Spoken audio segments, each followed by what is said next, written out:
Do you think your mental health is better having been homeschooled?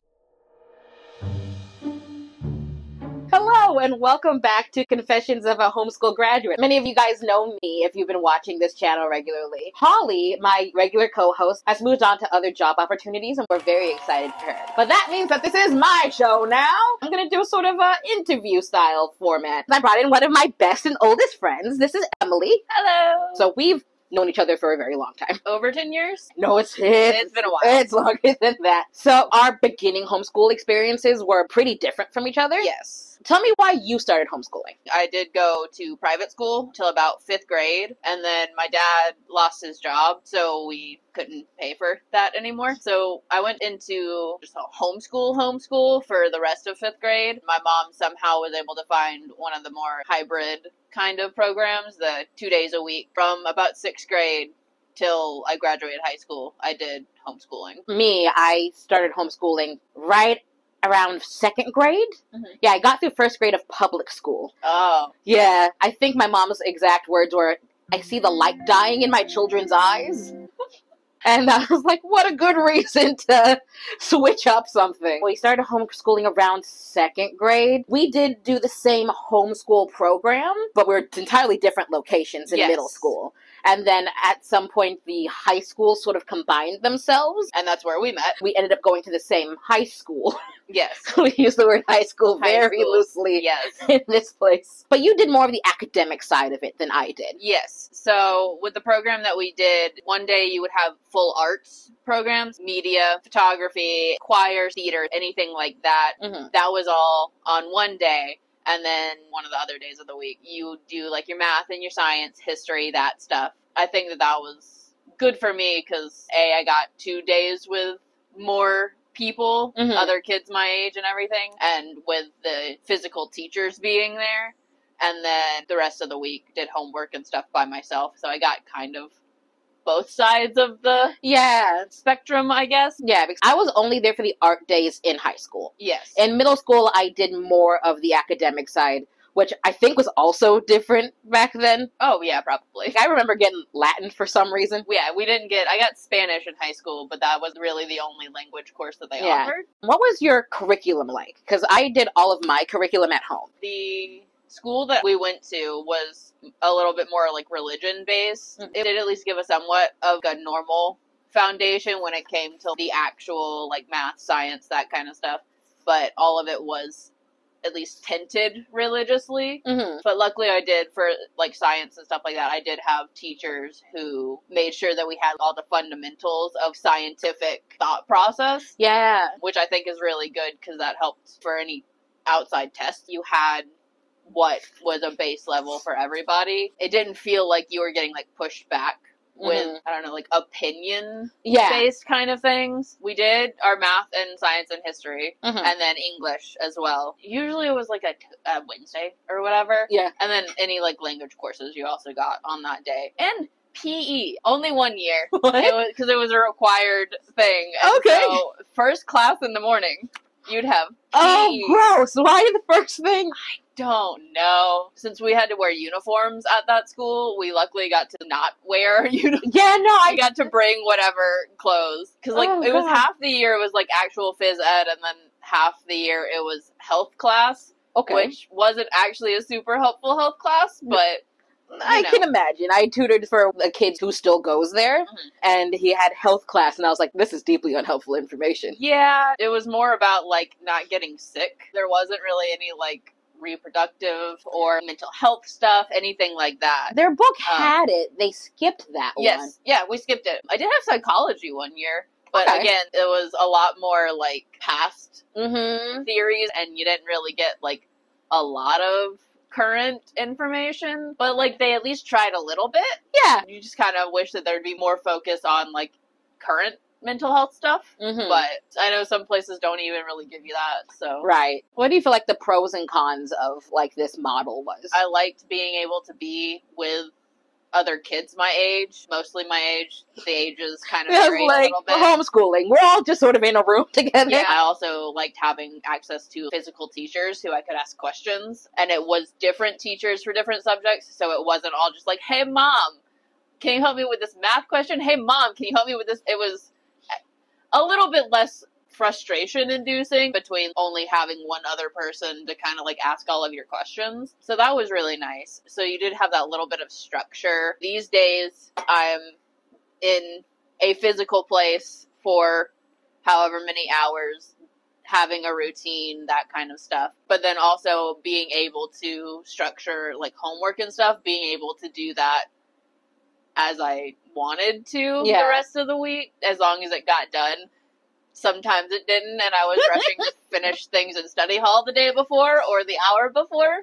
But, you know, that's normal. I feel like that's a universal experience. Yeah, but that can also be one of the cons, is like if you don't know how to schedule your time, it can get very overwhelming trying to figure out where to start with different subjects. So that can be a little bit difficult if you don't have that structure, or if your brain doesn't really let you structure things like that. And then also, because we had the physical stuff, I got to do things like theater, and I got to go on trips and stuff with that.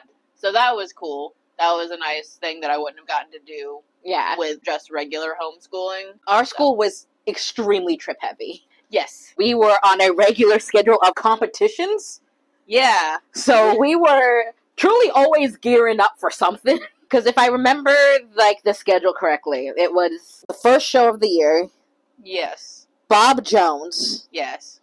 Like, some sort of recital. Yeah, like spring-ish. Yeah. Recital. And then CETA, which is Christians in the Theater Arts Competition. And then another show at the end, I think. Yeah, 2 shows a year. Yeah. Straight play and then a musical. Yep, we were truly gearing up to do something at all times. All times. I, at least since I wasn't in any of the choir stuff, I didn't have quite as much to do as you guys did, since I did mostly like media art stuff. People were always doing something. Yeah, I think I had 3 choirs by the end. The choir teacher kept trying to get me to join, and I would run away from her. No, she had gotten her closet to me at that point, and every time I tried to drop the first choir, just because it was early, she'd be like, "We don't have enough people." And I was like, "Dang it. Okay, oh my God. I guess I'll see you at 6 to sing." No, I was not going to be doing anything that early. Especially because if you couldn't drive yourself. Yeah. My mom was a trooper for bringing me to school that early. Especially Jackson didn't have to be there yet. My brother would just sort of sit in a corner somewhere and be like, "Well, have fun in choir, I guess." Yeah. I tend to have, like, some sort of theater competition.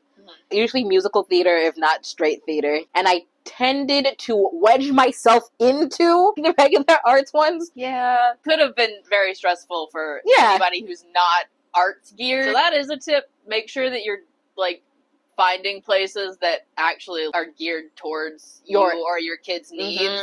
Because some of the stuff can get very overwhelming if you're trying to do it all by yourself. Oh, 1,000%. It was like, they will have you doing things, and it is very good if that's the thing you want to be doing. Yes. I had a lot of practical application for someone who was getting a theater degree in college. That was very helpful to me. But, like, if that's not what you're up to. There are at least a lot more choices between that kind of stuff now than there used to be. Yeah. So, like, you can find things that are focused towards what's actually going to be helpful and less overwhelming for your family. Doing the thing was fun. Yes. Preparing for the thing was stressful generally. But I will say it also got me very prepared for a theater schedule. Yeah, it does also help you prepare for college in general. Just sort of, here's a random deadline. Have your stuff ready by then, I guess. I was very prepared for that aspect, which was extremely helpful. Because there were, like, things I was not prepared for in college, but that wasn't one of them, thankfully. Yeah. I knew how to get things done by a deadline, so that was good.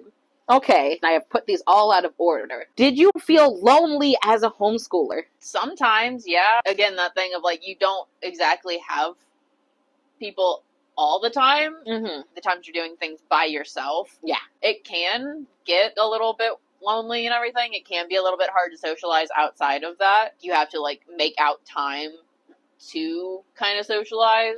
You can insulate very easily when you're doing homeschool stuff. So that is one of the reasons that I do appreciate that we got to do one where we were with other kids, because you are able to make friends and socialize and create the bonds and the neural pathways that help you do that. Yeah. But it can be really easy to just not do that. So, as far as like people always ask the socialization question, yeah. It's not that we are not socialized at all. Right.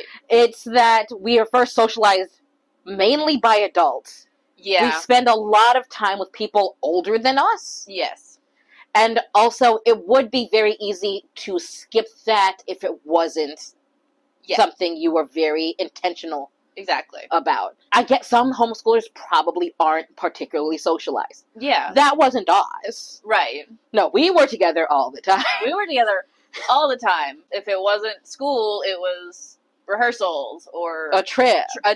We didn't hang out outside of school until after we graduated. Yeah, it was really funny. We were like, but, yeah, we have to do this on purpose still. I just sort of had a place to see you all the time. Yeah, it's a thing to be conscious about, to like make sure that you're either finding groups or something like that to be able to make sure that your kids are with people their own age. But especially with online stuff now, I feel like a lot easier for kids to be insulated. Obviously, monitor them. Yeah, but know what your kids are doing. Know what your kids are doing, but make sure that they feel like they can reach out to people and everything. And also find them a place to physically be. Yeah, that's very helpful. When the pandemic happened, at some point I was like, this is just my homeschool schedule. Yeah. I was like, it is at least like applicable to times like that.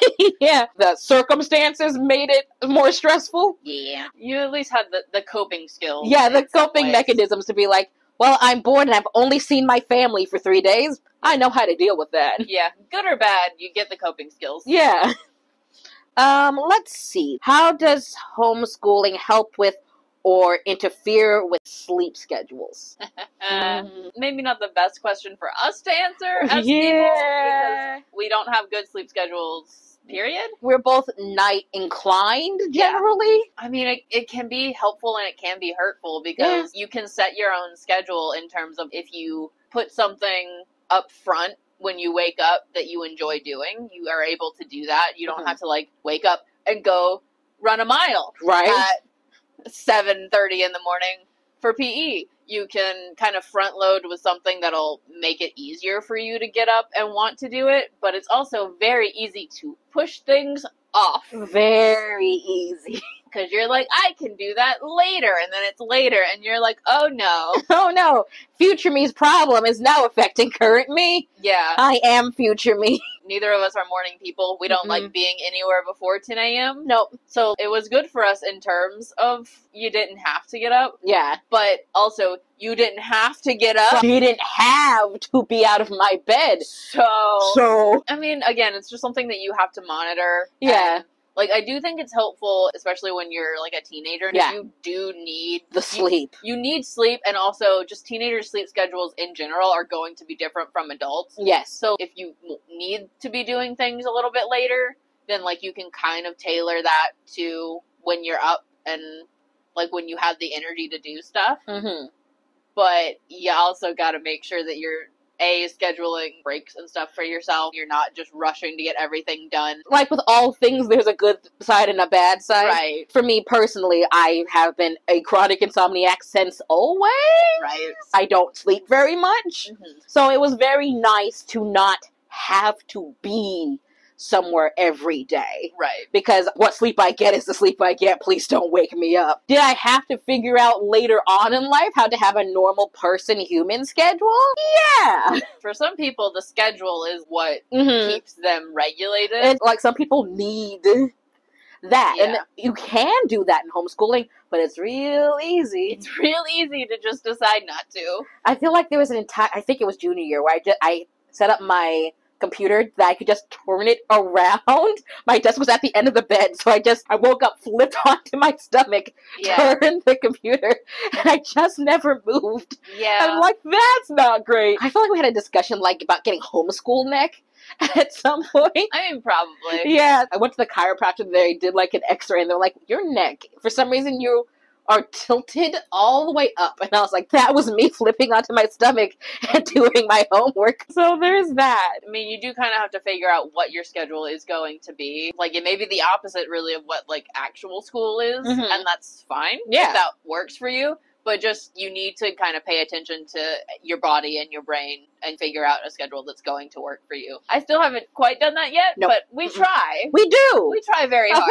1,000%. Woo! Woo! The next question. Do you think your mental health is better having been homeschooled? It's really hard to say. It's Right? hard to, like, adequately say whether it's better or worse. Because I didn't do the alternative. Right. And we both have issues outside of what would have been pushed anyways. Yeah, a lot of my issues were not dependent. Right. Again, it's really something that you just have to monitor for yourself. I hate that that's the answer for so many of these questions, but I feel like the point of homeschooling is to be individually based. Yeah. Which is kind of why all of these answers are going to be a little bit wibbly wobbly. Yeah. Again, it can be really easy to isolate yourself when you're doing homeschool stuff if you're not actively either in a group or actively finding stuff outside of school time to be with other people. And especially if you are only seeing, like, your family members a lot of the time, it can impact your brain. It can impact your emotions and everything. And it can be hard to talk about it with the people the core people that you see every day. My mom did take us out of school because we were not doing great. Right. I went from a New York public school system to the Georgia public school system, which is not similar. Not the same thing at all. No. My mom wouldn't put me in public school because the one that was by our house would not have been good. Yeah, so I started in, I think, Rochester, at like 2.5, 3, because they start you real early up there. And there was a lot of one-on-one attention. And then we moved to Louisiana when I was really little. I don't think I knew that about you. I don't think I did. Yeah, no, I lived in Louisiana for a year. Oh. When I was very little. Nice. I went to a Seventh-day Adventist private school. Okay. Just being a little Catholic school jumper. And I got a lot of individual attention there. And then I went back to New York because my mom was allergic to Louisiana. They spray DEET in the air because of the bugs, and she's deeply allergic to DEET in general. Oh, no. Yeah, no, my mom was not doing good. So we moved back to New York. And again, I had a lot of individual attention. Then we moved to Georgia. And little Jordan did not feel loved in that situation. No. There was about 30 kids in that class, and I was an undiagnosed ADHD child. That did not go well. So my mom took both me and my brother out of public school when I was in 2nd, and he was like 4th grade. I think I finished 1st grade, and they were like, so we have to put that kid on medication if she's going to be here. And at the time, my mom was like, that seems unnecessary. I don't have a lot of trouble focusing with my ADHD. Like, that's not my problem. You have trouble going into a deep focus, though. Yes. Deep focus? No. But I could, do my work. My problem was that I was moving a lot. Yeah. She took me to a doctor to be, very casually looked at. And they didn't pick up my ADHD, but they did pick up hers. I think the running theory was that my mother had ADHD and I was mimicking a lot of her mannerisms as a child. But, people were very not particularly nice to me because of the mannerisms. Yeah. I couldn't sit down for long periods of time to do the work. So I would do my work, but I would stand up and then lean over my desk. Right. And I would take my shoes off because the sensory feeling of shoes when I was a child. Ooh, yeah. Being homeschooled was the best thing for us mental health-wise at that time. Yeah. Not even mentioning Jackson's issues at school. He was not having a great time. The reason we started homeschooling was mental health issues. Right. But overall, how that would have proceeded from there... Yeah. I mean, at that point, it really does kind of come down to the adults that you're around.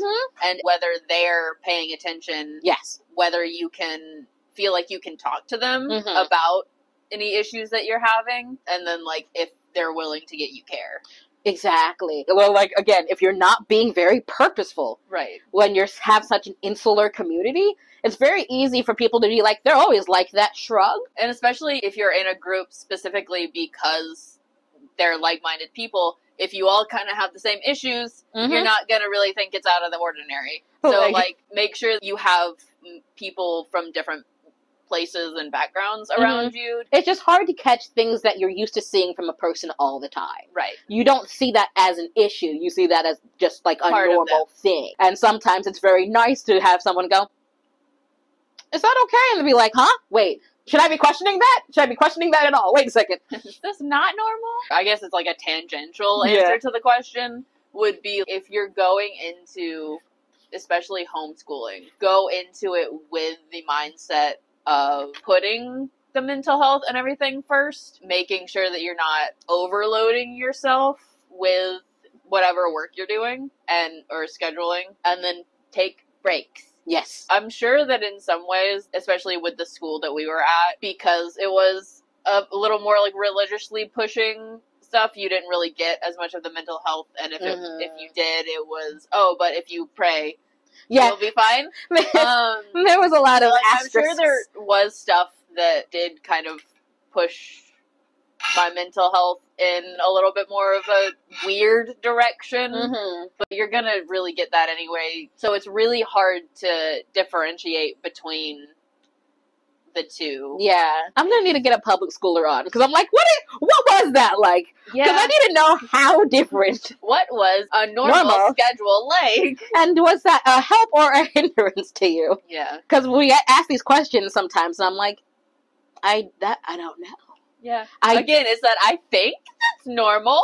Yeah, couldn't tell you. I was like, I did the thing that I did, so I don't know how it's different from the thing I didn't do. That's even with a little bit of private school. It was only 5th grade, so like I kind of remember having that kind of scheduling stuff, but not enough to where I was actually like consciously thinking about it being a thing. You know, I stopped being public school very young.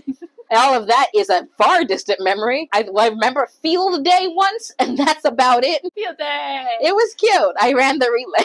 Yeah! And that's what I remember about public school. I have memories from that because I have yearbooks from it. Right? So... I was like, every once in a while something will jog a memory, and I'm like, oh yeah. Okay, but that is all the questions we had for today. Thank you guys very much for sitting along with us. If you like this video, please feel free to like and subscribe. If you have any questions, please put them in the comments. We like to go through and add those to later videos. And we know what you actually want to talk about. So again, thank you so much, and we'll see you later. Bye!